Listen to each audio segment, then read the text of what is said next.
പ്രണയിനി. രചന ഹാദി. ഒന്നുകൂടെ ചന്തം വെച്ചല്ലോ ഗൗതമിനി. കണ്ണാടിക്കുമ്പിൽ കൊണ്ട് നിർത്തി ചെമ്പകത്തിന്റെ അർത്ഥം വെച്ച വാക്കുകളിൽ ഞാൻ മെല്ലെ കണ്ണാടിയിലെ പ്രതിച്ഛായയിലേക്ക് നോക്കി. കണ്ണുകളിൽ കൺമഷി കട്ടിയിൽ വരഞ്ഞിരിക്കുന്നു. ഇന്നേവരെ ചുണ്ടുകളിൽ ചായം പൂശാത്ത എന്റെ ചുണ്ടുകളിൽ ചുവന്ന ചായം സ്ഥാനം പിടിച്ചിരിക്കുന്നു. നെറ്റിൽ വലിയൊരു ചുവപ്പ് പൊട്ടും. ഇന്നോളം അടക്കി വെക്കാത്ത മുടി പോലും ഭംഗിയായി ഒതുക്കി കെട്ടിവെച്ചിരിക്കുന്നു. പുച്ഛം തോന്നി എനിക്ക്. ചന്തോ? ഇതാണോ ചന്തം? വിൽക്കപ്പെട്ട പെൺശരീരത്തിന്റെ ചന്തം ഇതാണോ? ചെമ്പകം കൊണ്ടുപോവളെ, ഒരുക്കിയത് മതി, അവൾക്കുള്ള ആള് വന്നിട്ടുണ്ട്. മീരമ്മയുടെ ആജ്ഞ നിറഞ്ഞ ശബ്ദം കേൾക്കെ എന്റെ ചുണ്ടുകൾക്കിടയിൽ പുച്ഛം ഒന്നുകൂടെ വർദ്ധിച്ചു. പേടിയുണ്ടോ ഗൗതമി? പുറത്തേക്ക് നടക്കുന്ന കൂട്ടത്തിൽ ചെമ്പകം ചോദിച്ചു. ഒന്നും മിണ്ടിയില്ല. മിണ്ടാതെ മുന്നോട്ട് നടന്നു. ആദ്യമായതുകൊണ്ട് ചെറിയൊരു പേടിയുണ്ടാവും, പതുക്കെ പതുക്കെ അത് മാറിക്കോളൂ കേട്ടോ. ചെമ്പകം അർത്ഥം വെച്ച പോലെ പറഞ്ഞു. അവൾ പറയുന്നൊന്നും ഞാൻ ചെവിക്കൊണ്ടില്ല. അതൊന്നും എനിക്ക് കേൾക്കാൻ താല്പര്യമില്ലായിരുന്നു എന്ന് തന്നെ പറയാം. എൻ്റെ മനസ്സ് ശൂന്യമാണ്. മനസ്സിൽ പേടിയുമില്ല, സങ്കടവുമില്ല, കുറ്റബോധവുമില്ല. ചെമ്പകം കാണിച്ചെന്ന റൂമിൽ കയറി അവളൊരു ചിരിയോടെ റൂമിന്റെ വാതിലടച്ച് പോകുന്നെല്ലാം ഞാൻ നോക്കി നിന്നു. തീർത്തും വിഷാദഭാവം. തിരിഞ്ഞ് വീതിയുള്ള ആ ബെഡിനരികിൽ പോയിരുന്നു. റൂമിൽ ആരും തന്നെ ഉണ്ടായിരുന്നില്ല. ഒറ്റക്ക് ആ റൂമിൽ ആ ബെഡിന് ഓരം ചേർന്നിരിക്കുമ്പോൾ മനസ്സിൽ പലതരം ചിന്തകൾ കടന്നു വന്നു. എന്നാൽ ആ ചിന്തകളെ കടിഞ്ഞാണിട്ടുകൊണ്ടായിരുന്നു ബാത്റൂമിന്റെ ഡോറിൽ നിന്ന് ആരോ പുറത്തു വന്ന്. അതാരാണെന്നറിയാനുള്ള കൗതുകത്തിൽ എൻ്റെ കണ്ണുകളും അങ്ങോട്ടേക്ക് നീങ്ങി. ഒരു 35 പ്രായം തോന്നിക്കുന്ന ഒരു പുരുഷ രൂപം. ഷർട്ടും മുണ്ടും തന്നെയാണ് വേഷം. അത്യാവശ്യം വേണ്ട തടിയും നീളവും ഉറച്ച ശരീരപ്രകൃതവും ഇരുനിറമാണ്. പക്ഷെ ആ മുഖത്തെ ഭംഗി അത് ഏതൊരു പെണ്ണിനെയും ആകർഷിപ്പിച്ചു പോകും. ഞാനൊന്ന് നോക്കി. പിന്നീട് അങ്ങോട്ട് കണ്ണുകൾ കൊണ്ട് പോയില്ല. തല താഴ്ത്തിയായി ഇരുത്തമിരുന്നു. അയാൾ എനിക്കരികിലേക്ക് നടന്നു വരുന്ന നോക്കാതെ തന്നെ തിരിച്ചറിഞ്ഞു. ഒരടി അനങ്ങാതെ ആ ഇരുത്തം തുടർന്നു. അയാൾ അടുത്തു വന്ന് തോളിൽ കരം ചേർക്കുന്നു. എന്നെ ബെഡിലേക്ക് കിടത്തുന്നതെല്ലാം ഞാൻ അറിഞ്ഞു. പക്ഷേ മിഴികൾ ഉയർത്തി ആ മുഖത്തേക്ക് നോക്കാൻ ഞാൻ അപ്പോഴും തയ്യാറായില്ല. എനിക്കെന്തോ ആ മുഖം വലിയ പ്രസക്തിയില്ല. ഇന്ന് ഈ മുഖമാണെങ്കിൽ നാളെ മറ്റൊരു മുഖം, മറ്റന്നാളോ അതും മറ്റൊന്ന്, അങ്ങനെ മാറിക്കൊണ്ടിരിക്കും. അതല്ലേ ഒരു വേശ്യയുടെ ജീവിതം. നിമിഷ നേരം കൊണ്ടാണ് ഞാനും അയാളും വിവസ്ത്രയായത്. അയാളുടെ ഉറച്ച ശരീരം എൻ്റെ ദേഹത്ത് വന്നമരുന്ന ഓരോ നിമിഷവും ഞാൻ വല്ലാതെ തളർന്നുപോയിരുന്നു.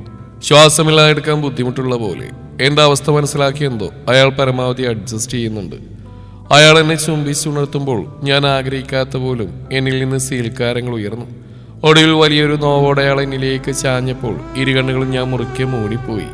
കണ്ണുകളിൽ നിന്ന് ധാരയായി കണ്ണുനീരൊലിച്ചിറങ്ങി. ഒടുവിൽ അയാൾ എൻ്റെ മാറിൽ വിശ്രമം കൊള്ളുമ്പോൾ അയാളെ ഒന്ന് തട്ടി മാറ്റാൻ പോലും എൻ്റെ കൈകൾക്ക് ശക്തി ഉണ്ടായിരുന്നില്ല. എൻ്റെ അവസ്ഥയെ ഓർത്ത് ഞാൻ കീഴ്ച്ചുണ്ട് കടിച്ചു പിടിച്ച് നിശബ്ദമായി തേങ്ങി. എന്തൊരു വിധി ഇത്! ഞാൻ എന്ത് ചെയ്തു? ആരുടേക്കോ സ്വാർത്ഥതയ്ക്ക് മുന്നിൽ ആരുടേക്കോ ജീവിതത്തിനു വേണ്ടി ഞാൻ സ്വയം എന്നെ തന്നെ ബലിയർപ്പിച്ചിരിക്കുന്നു. ജന്മം നൽകിയ അച്ഛൻ്റെ ചതി, വഞ്ചന, ക്രൂരത, ഇതൊക്കെയാണ് ഇന്നെൻ്റെ ഈ അവസ്ഥയ്ക്ക് കാരണം. അമ്മ ഈ അടുത്ത് മരിച്ചുപോയി. നെഞ്ചുവേദനയായിരുന്നു. അച്ഛന് ഈ വേശ്യാലയത്തിലെ ഒരു പെണ്ണുമായി പ്രേമം. അവൾ ഇനി മറ്റൊരു പുരുഷന് മുന്നിൽ കാഴ്ചവെക്കാൻ സമ്മതിക്കില്ലെന്ന് അച്ഛൻ മീരമ്മയോട് പറഞ്ഞപ്പോൾ അവളെ വിലക്ക് വാങ്ങിക്കൊണ്ടുപോകാൻ പറഞ്ഞു. പക്ഷേ കാശില്ലാത്ത അച്ഛനെയോടൊന്ന് മീരമ്മ പറഞ്ഞ വലിയ തുക എടുത്തു കൊടുക്കാൻ കഴിയും. അവസാനം മീരമ്മ പറഞ്ഞൊരു ഉപാധി എന്നെ ഇവിടെ ഏൽപ്പിച്ച അച്ഛൻ ആ പെണ്ണിനെയും കൊണ്ട് മുങ്ങി. അച്ഛൻ്റെ ചതിയിൽ ഇവിടെ വന്ന് വിട്ടുപോയാൽ ഞാൻ എന്ത് ചെയ്യണം? അമ്മയുടെ താഴെ ജീവിച്ചിട്ടുള്ളൂ. അമ്മ പറഞ്ഞതേ അനുസരിച്ചിട്ടുള്ളൂ. ഇന്ന് അമ്മയില്ലാതെ ഒറ്റക്കൊരു അന്യനാട്ടിൽ വന്ന് പെട്ടപ്പോൾ എന്ത് ചെയ്യണമെന്ന് അറിയാതെയായി പോയി. ഒരു ജോലി തരപ്പെടുത്താൻ പോലും എൻ്റെ കയ്യിൽ +2 സർട്ടിഫിക്കറ്റ് പോലും ഇല്ല. എൻ്റെ കരച്ചിൽ കണ്ട സഹതാപം തോന്നിയ മീരമ്മ സമയം തന്നു. മീരമ്മ സമയം മാത്രമേ തന്നുള്ളൂ. ഭക്ഷണമോ വസ്ത്രമോ ഒന്നും തന്നില്ല. ഏതു വിധേനയും കാശുണ്ടാക്കണമെന്ന ഉറച്ച തീരുമാനവുമായി ഈ ബോംബെ നഗരത്തിൽ പലയിടങ്ങളിൽ ജോലിക്ക് വേണ്ടി തെണ്ടിത്തിരിഞ്ഞു. എല്ലായിടത്തും സർട്ടിഫിക്കറ്റ്സ് വേണം. അതെല്ലാം വരുന്ന വഴിയിൽ ട്രെയിനിൽ വെച്ചൊരു കള്ളൻ അടിച്ചുകൊണ്ടുപോയി. എവിടെയും കിട്ടിയില്ല. അവസാനം വിശപ്പ് സഹിക്കവയ്യാതെ മീരമ്മയുടെ മുന്നിൽ മുട്ടുമടക്കേണ്ടി വന്നു. നെഞ്ചുപൊട്ടി കരയാൻ തോന്നിപ്പോയി എനിക്ക്. ഒരു നേരത്തെ അന്നത്തിന് വേണ്ടി, എൻ്റെ അച്ഛൻ എന്ന ആ നീചനായ മനുഷ്യന് വേണ്ടി ഞാൻ എന്നെ തന്നെ പണയം വെച്ച് കഴിഞ്ഞിരുന്നു. ഉറങ്ങാൻ സാധിച്ചില്ല. മേലേക്ക് നോക്കി കണ്ണുകളിൽ വെള്ളം നിറച്ചങ്ങനെ കിടന്നു. ഇനി എന്തെന്നറിയാതെ എപ്പോഴോ എൻ്റെ കണ്ണുകളും അടഞ്ഞുപോയി. രാവിലെ എണീറ്റപ്പോൾ കാണുന്നത് ഷർട്ടിൻ്റെ ബട്ടൺസ് ഇടുന്ന ആ മനുഷ്യനെയാണ്. അയാളുടെ കണ്ണുകൾ ബെഡിലേക്കാണ്. ഞാനും കഷ്ടപ്പെട്ട് പുതപ്പ് മാറോട് ചേർത്ത് ബെഡിൽ കൈകുത്തിയിരുന്നു. അയാൾ നോക്കിയിടത്തേക്ക് നോക്കി. ബെഡിൽ പടർന്നിരിക്കുന്ന രക്തക്കറ കാണെ പുച്ഛം തോന്നിപ്പോയി എനിക്ക്. എൻ്റെ തീരുമാനത്തിൽ എന്നിലെ കന്യകാത്വം നഷ്ടപ്പെട്ടിരിക്കുന്നു. എന്താ നിന്റെ പേര്? ആ ഉറച്ച വാക്കിൽ എൻ്റെ കർണപടത്തിലെത്തി ഞാൻ അന്തിപ്പോടെ അയാളെ നോക്കി.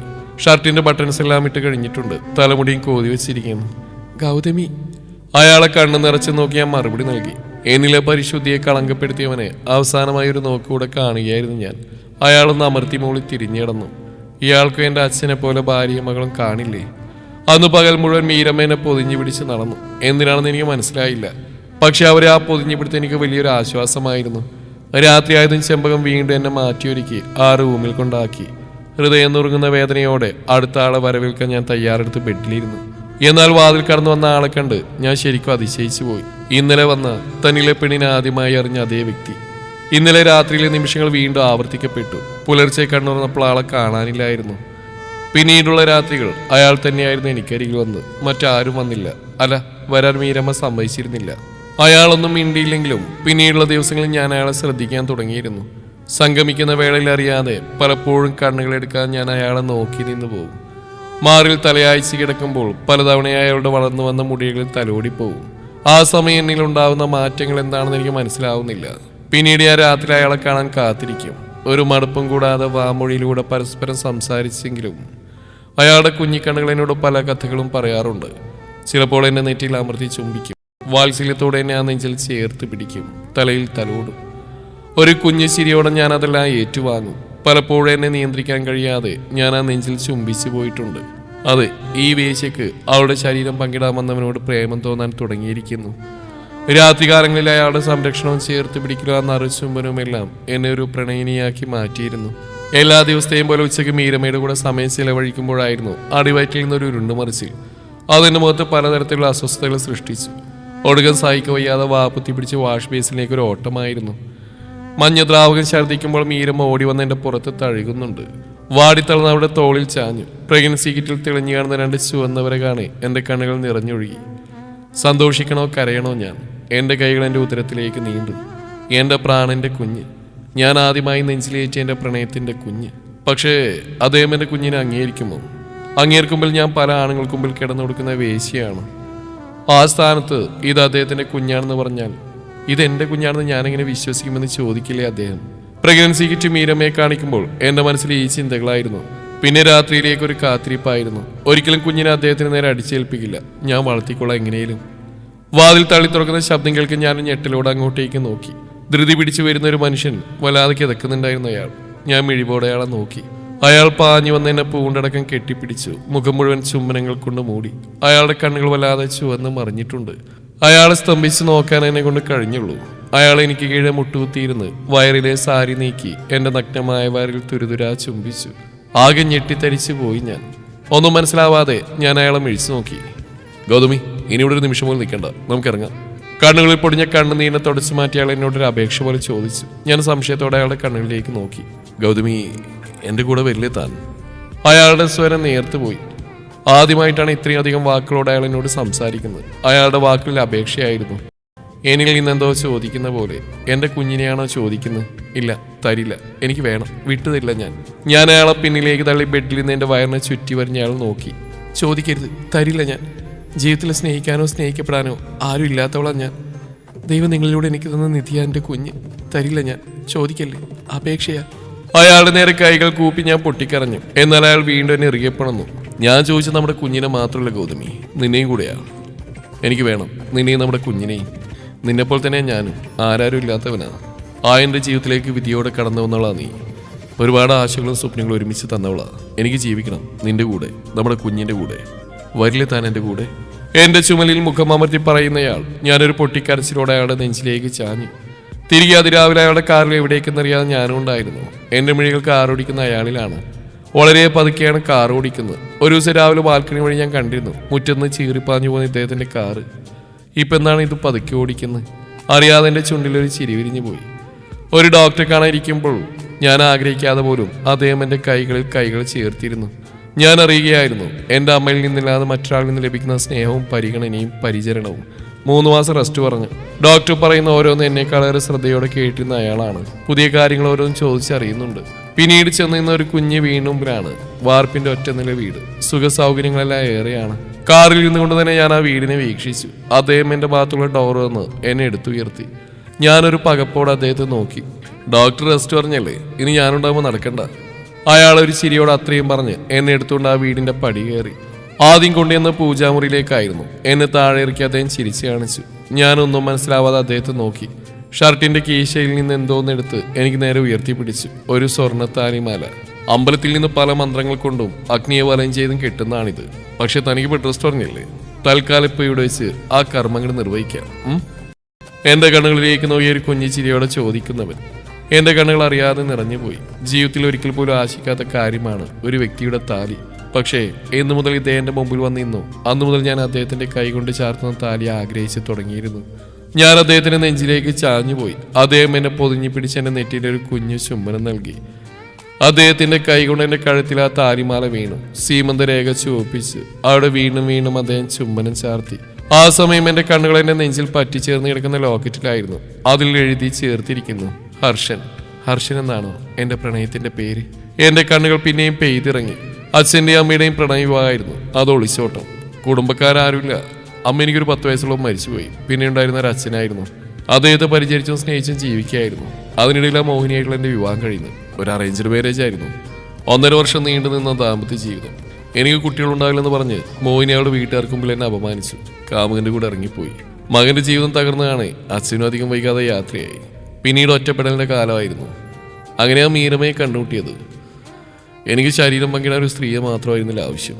എൻ്റെ കുഞ്ഞിനെ പ്രസവിക്കാൻ കഴിയുന്ന ഒരു പെൺകുട്ടിയായിരുന്നു. അങ്ങനെയാണ് നിന്നെക്കുറിച്ച് അറിയുന്നത്. പാവം തോന്നി. അവരുടെ കയ്യിൽ നിന്ന് നിന്നെ വിലക്ക് തന്നെയാണ് മേടിച്ചത്.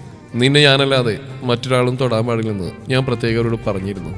വാ, നിനക്ക് എൻ്റെ കുഞ്ഞിന് ജന്മം നൽകാൻ കഴിഞ്ഞില്ലെങ്കിൽ അതോടെ എല്ലാം അവസാനിപ്പിക്കണമെന്ന് ഞാൻ കരുതിയിരുന്നു. അതുകൊണ്ട് തന്നെയാണ് നീയായിട്ട് അധികം സംസാരിക്കാതിരുന്നു. നിന്നെ അവിടുന്ന് മറ്റൊരിടത്തേക്ക് മാറ്റാതിരുന്നു. പക്ഷേ പിന്നീടുള്ള ദിവസങ്ങൾ എന്നെ മാറ്റി ചിന്തിപ്പിച്ചിരുന്നു.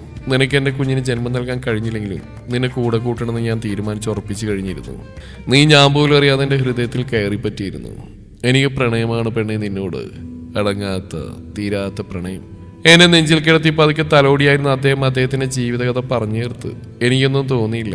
ഏറെ ഇഷ്ടത്തോടെ ഞാൻ ആ നെഞ്ചിൽ ചേർന്ന് കണ്ണുകൾ അടച്ച് കിടന്നു. എന്നെ ഏറെ പരിചരിച്ചും സ്നേഹിച്ചു അദ്ദേഹത്തിന്റെ പ്രണയം തുറന്നു കാണിച്ചു. നിറഞ്ഞ മനസ്സോടെയാണ് ഞാൻ അദ്ദേഹത്തിന്റെ ഓരോ കുറുമ്പുകളും കുസൃതികളും ആസ്വദിച്ച്. ഗർഭകാലത്തുണ്ടാകുന്ന അസ്വസ്ഥതകളൊന്നും എന്നെ ബാധിച്ചില്ല. എന്തിനും ഏതിനും കൂടെ നിൽക്കുന്ന ഒരുത്തനുണ്ടായതുകൊണ്ട് തന്നെ ഈ അസ്വസ്ഥതകൾ ഞാൻ അധികമൊന്നും അറിഞ്ഞിരുന്നില്ലെന്ന് വേണം പറയാൻ. രാത്രി മടിയിൽ കിടന്ന കുഞ്ഞിന് അദ്ദേഹം 1000 ചുംബനങ്ങൾ നൽകും. ഒരുപാട് കളികൾ പറയും. കൂടെ ഒരുപാട് ഭക്ഷണത്തിനങ്ങളും. ദിവസങ്ങൾ കഴിയുന്തോറും എൻ്റെ വയറ് വലുതായി വന്നു. വയറിൽ കുഞ്ഞിൻ്റെ അനക്കറിഞ്ഞു തുടങ്ങി. ഡെലിവറി ടൈം അടുക്കുന്തോറും എന്നേക്കാൾ പേടി അദ്ദേഹത്തിനായിരുന്നു. അതെ, നിലത്ത് ചമ്രം പടിഞ്ഞിരുന്ന എൻ്റെ കാലിൽ നെയിൽ പോളിഷ് ഇടുന്ന അദ്ദേഹത്തെ ഞാനൊരു ചിണുങ്ങിനോടെ വിളിച്ചു. അദ്ദേഹം മൂളി. ഹർഷേട്ടാ, എന്താടീ? എനിക്ക് പച്ചമാങ്ങ വേണം. അവൻ നേരത്തെ എന്താടീ? അത് പച്ചപ്പുളിയല്ലേ, ഇത് പച്ചമാങ്ങയാ. എൻ്റെ ദൈവമേ! അദ്ദേഹം എന്നെ കണ്ണു തുടിച്ച് നോക്കി അകത്തേക്ക് കയറിപ്പോയി. ഒരു പ്ലേറ്റും മാങ്ങയും എടുത്ത് കൊണ്ടുവന്ന് അദ്ദേഹം തന്നെ കുറച്ച് പീസാക്കി എൻ്റെ വായിൽ വെച്ച് തന്നു. ഇപ്പോൾ വയറ്റിലെ കൊക്കപ്പുഴ അടങ്ങിയ ഗൗതമി. വയറ്റിൽ കൊക്കപ്പുഴയല്ല ഹർഷേട്ടാ, നിങ്ങളുടെ വിത്ത. ഞാൻ മുഖം വീർപ്പിച്ച് തിരിഞ്ഞെന്നു. ജീവിതത്തിൽ ഒരിക്കലും നമ്മളെ വിട്ടിട്ട് പോയില്ലെന്ന് ഉറപ്പുള്ളവരുണ്ടാകുമ്പോൾ ഇടയ്ക്ക് ഇങ്ങനെ ഓരോ കുറുമ്പും കുസൃതിയും കാണുന്നേ. ഗൗതമിക്ക് ആൺകുട്ടിയാണോ പെൺകുട്ടിയാണോ ഇഷ്ടം? രാത്രി എൻ്റെ മടിയിൽ കിടന്ന കുഞ്ഞിൻ്റെ ചലനം ശ്രദ്ധിക്കുന്ന അദ്ദേഹം എന്നോട് ചോദിച്ചു. ഹർഷേട്ടനാരെ ഇഷ്ടം? ഞാനൊരു ചിരിയോടെ തിരിച്ചു ചോദിച്ചു. ആണായാലും പെണ്ണായാലും അത് നമ്മുടെ കുഞ്ഞിലെ ഗൗതമി. ഇരു കൈയിൽ നിന്ന് സ്വീകരിക്കും. പക്ഷെ ഒരു നിബന്ധനയുണ്ട്. എന്ത്? ഞാൻ അദ്ദേഹത്തെ നോക്കി. ആൺകുട്ടിയായാലും പെൺകുട്ടിയായാലും നമ്മുടെ കുഞ്ഞിന് നിന്റെ മുഖമായിരിക്കണം. ഈ ഉണ്ടക്കണ്ണുകളും ഈ കവിളും ചുണ്ടും, അങ്ങനെ നിന്റെ ഓരോന്നും വേണം നമ്മുടെ കുഞ്ഞിന്. ആഹാ, അപ്പൊ കുഞ്ഞ് ഹർഷേട്ടൻ്റെ കുഞ്ഞാണെന്ന് അറിയിക്കാൻ ഹർഷേട്ടൻ്റെ ഒന്നും വേണ്ടേ? എന്നേക്കാൾ ഭംഗി നീയല്ലേ പെണ്ണേ? അവരൊരു കള്ളച്ചിരിയോടെ പറഞ്ഞു. അയ്യടാ, ഞാൻ ചിരിച്ചുപോയി. ഗൗതമിയുടെ ഹസ്ബൻഡ് ആരാ? ഞാനാ, ഹർഷ ഇരുന്നിടത്തുനിന്ന് വിറയലോടെ പറഞ്ഞു. ഗൗതമിയുടെ ഡെലിവറി കഴിഞ്ഞു, ആൺകുഞ്ഞാ കേട്ടോ. അവരതും പറഞ്ഞ് തിരിച്ചുപോയി. കുറച്ച് കഴിഞ്ഞപ്പോൾ കുഞ്ഞുമായ ഒരു മാലാഖ പുറത്തിറങ്ങി വന്നു. വിറയാർന്ന കൈകൾ കൊണ്ടവൻ തൻ്റെ കുഞ്ഞിനെ വാങ്ങി. താൻ ആഗ്രഹിച്ച പോലെ തൻ്റെ ഗൗതമിയുടെ അതേ മുഖം. അവൻ ആ കുരുന്നിൻ്റെ നെറ്റിയിൽ അമർത്തി മുത്തി. അവൻ്റെ കണ്ണുകൾ നിറഞ്ഞൊഴുകി. റൂമിൽ തളർന്നു കിടക്കുന്ന തൻ്റെ പെണ്ണിൻ്റെ നെറ്റിൽ കൂടെ അവൾ അറിയാതെ ഒരു ചുംബനം ചാർത്തി. ഏറെ പ്രണയത്തോടെ അവൾ പതിയെ കണ്ണുകൾ തുറന്നു. അവൾ അവനെ നോക്കി അതിമനോഹരമായി പുഞ്ചിരിച്ചു. ഒട്ടും പ്രതീക്ഷിക്കാതെ ജീവിതത്തിലേക്ക് വന്ന തൻ്റെ കനി.